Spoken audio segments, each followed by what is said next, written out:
Hello, everyone. My name is Ellen Goodwin, and I am the co-founder of Artifacts. Today, I want to take a few minutes to share with you some stories about all that tough stuff that we collect and accumulate and inherit and need to be able to figure out what's what, why it matters to us. And sometimes we're going to be doing that with the help of an organizing professional. Last summer, I went home to Wisconsin to visit my parents where I grew up. Now, it seems that by virtue of creating a company that helps people organize and declutter the stuff and keep the stories, I am always on artifacting duty, helping even my parents do the same. I arrive home and my father says, "Hey, come upstairs with me. I want to show you something." Now, keep in mind, we don't actually go upstairs that much anymore. My parents decided as they grew a bit older to add on a master suite to the ground floor of this 100-year-old farmhouse, complete with a walk-in closet that has a sitting area for my mother to get ready in. But okay, Dad, let's go upstairs. So we go upstairs to the old master suite, which has bedroom, craft room, bathroom, and walk-in closet. Walk-in closet that is somehow as full today as over a decade ago when they last used it. And I whisper to myself, what on earth is all this? And I start looking through and I'm finding every Halloween costume and old piece of luggage and my wedding dress. And I realize it's just a hodgepodge of over 40 years of life in this house. This is the tough stuff of memories and life that no one wants to let go of. And in that moment, I realize maybe why we're up there. Perhaps my father has begun to wonder if the life that they want to lead is buried underneath everything that they own. And the life they want is living a downsized lifestyle in which all of this stuff is not keeping them tied to this 100-year-old house. As I continue browsing through the hanging clothes, my dad spots this bright red, full-length wool coat. And he says, "Oh, you need to bring that to your mother." So I do. Walk downstairs, turn into the family room. My mother spots me in the coat, and she gasps, "My red coat, where has it been?" As though she just misplaced it yesterday. And I'm thinking, I don't know, I guess it's been upstairs for the last 40 years. I've never seen her wear it. Mind you, it's like cold enough 6 months out of the year in Wisconsin to wear a coat like this. Okay, maybe not. Doesn't stop her. She starts reminiscing about being a 20-something-year-old college student in Chicago, and it's cold and gray and blustery, and my father can spot her, the gal in the red coat, all the way across campus. It's a love story. This coat is a piece of their love story. And that is the power of the stuff that we keep. As easily as it can bring us back the happiest of memories, it can also impede our daily lives, how we want to live them, and what we want them to become next. But don't you go thinking this is all about growing old and accumulating stuff. You know who else accumulates a lot of stuff? Kids. So another category of tough stuff. I have a 14-year-old daughter, brilliant student, fabulous athlete, and she, on a daily basis, lives like a slob. There's clothes all over the floor, right? That does drive me crazy. But really, it's that there's not a bone in this child's body that tells her it's okay. Get rid of the stuff that you've outlived. Doesn't mean anything to you anymore. And once in a while, in truth, I get in the way. She'll pick that one stuffed animal she got at Disney and carried around with her and her cousin for the next year. And suddenly I'm feeling sentimental, right? Because I remember actually better than she does what it meant to her. That's my problem. I set it aside, I artifact it, I deal with it. But her stuff is her domain. Only she knows what it means to her. But I do want to be there to help her through what it means to her, to capture those memories, because that is the process through which we decide what goes and what stays. And make no mistake, I very much do want her to let go. If there's one less piece of glittered artwork or thing to dust, I'm delighted.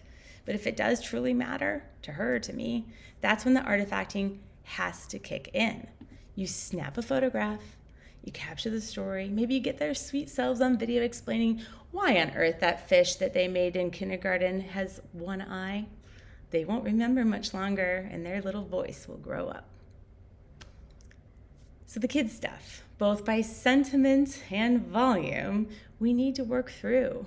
Otherwise, it threatens to drown us. You know what else threatens to drown us? Photographs, a whole nother category of tough stuff. Now, historically, we captured photographs that were these beautiful works of art. And we didn't have a lot of them. They were a lot more expensive, so each one tended to mean more to us. But then we had this transformation where they were less and less about these beautiful magical moments of history and this proliferation through the 50s and 60s, and then 35 millimeter comes on the scene and we're running around printing doubles and triples and sending them to friends and creating these photo albums that now are decaying. And actually, on second thought, these photos weren't that great in the first place.